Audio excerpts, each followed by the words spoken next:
के चरणों में गिरकर जो रोना प्रारंभ किया। क्या बात है बाबा, क्यों रो रहे हो, क्या बात है? बोले पहले ये बताइए कंस को कब मारूं? और वहां कंस से क्या कह के आए कि कृष्ण बलराम को बुला लो, पीछे से मार। और यहाँ कन्हैया से क्या कह रहे हैं, बताओ कंस को, दुष्ट को कब मारूं? कन्हैया ने कहा बाबा नारद जी आपने दोनों को एक दे दी कि उनको बुला लो, पीछे से मार देना, और मुझसे कह रहे हो दुष्ट कंस को कब मारो?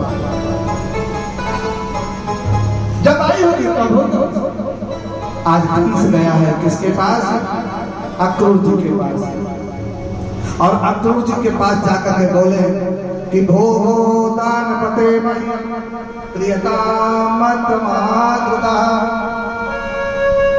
प्रश्न किया कि दक्षिणं प्रजम तत्र सुतावान प्रजंतवी। अक्रूर जी ये नंद बाबा के भाई हैं, नाते में चाचा लगते हैं। अक्रूर जी आप वृंदावन जाओ। क्यों?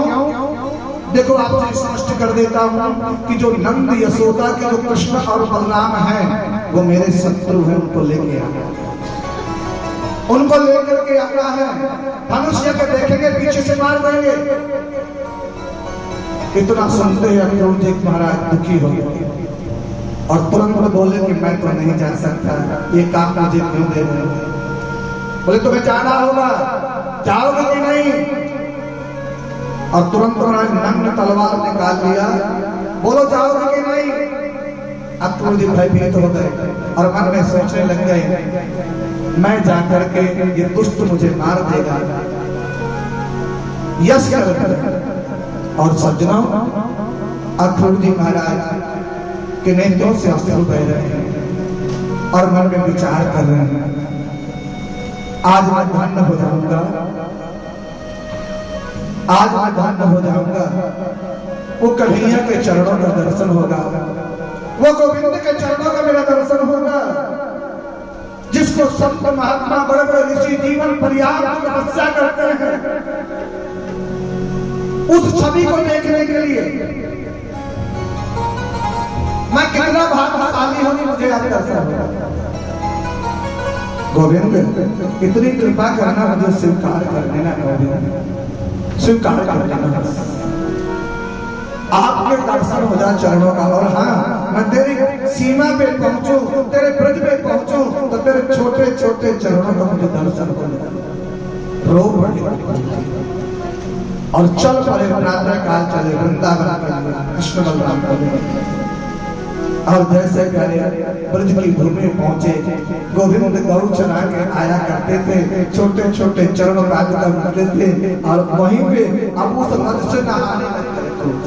ये मेरे कन्हैया के ये है भक्त के लक्षण।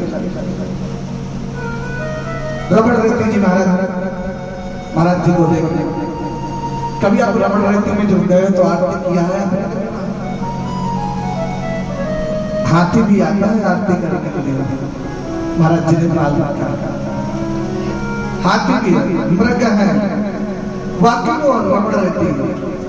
अक्रूर जी महाराज कन्हैया के छोटे छोटे चरण देख करके अपने ऊपर नहा उस रथ से नहा रहे। इसी गोविंद मेरे छोटे छोटे चरण है, जहां मेरा ठाकुर चलता हो वो रज धन्य है। टूटी फूटी झोपड़ी मत वहां देखो, कौन क्या है ये मत देखो, तुम ये देखो कि वास्तव मेरा गोविंद यहाँ जन्म लिया, यहाँ मेरे कन्हैया ने क्रीड़ा किया है। ये गोविंद की स्थली है, कहा और नेत्रों से अश्रुपात हो गए। पहुंचे, कब पहुंचे?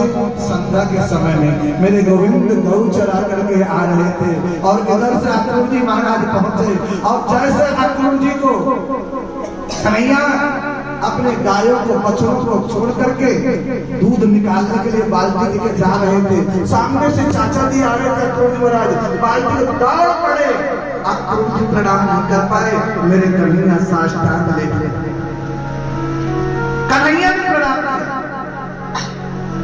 और तुरंत हृदय से लगा लिया।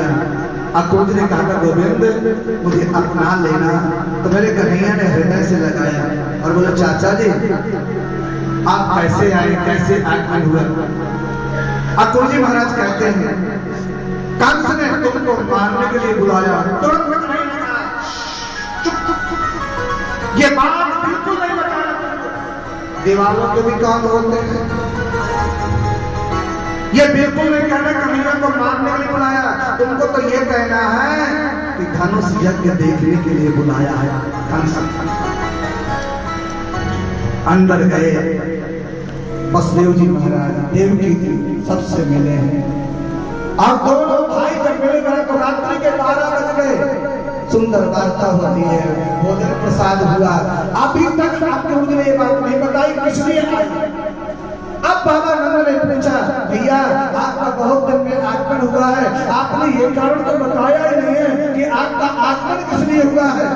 तब ठाकुर जी ने कहा, कृष्ण और बलराम को मैं लेने के लिए आया हूँ, धनुष यज्ञ देखने के लिए आया, लेके धनुष यज्ञ दिखाने के लिए मैं लेने आया हूँ। और इतना सुनते ही मैया यशोदा बैठी थी, तुरंत आग बबूला हो गई। कंस की हिम्मत कैसे हो गई, हमारे बच्चों को बिना पूछे लेने के लिए भेज दिया, कैसे हिम्मत हो गई। इतना मैया देखिए सबसे ज्यादा प्रेम बाप बेटे से करता है, बहुत ज्यादा प्रेम, और बाप बेटे के प्रति कठोर भी हो जाती है और बच्चे के प्रति नम्र भी हो जाती है। अब देखो जिस बालक से इतना प्रेम करती है, शायद बच्चे को तकलीफ हो जाए तो कस के पकड़ ले।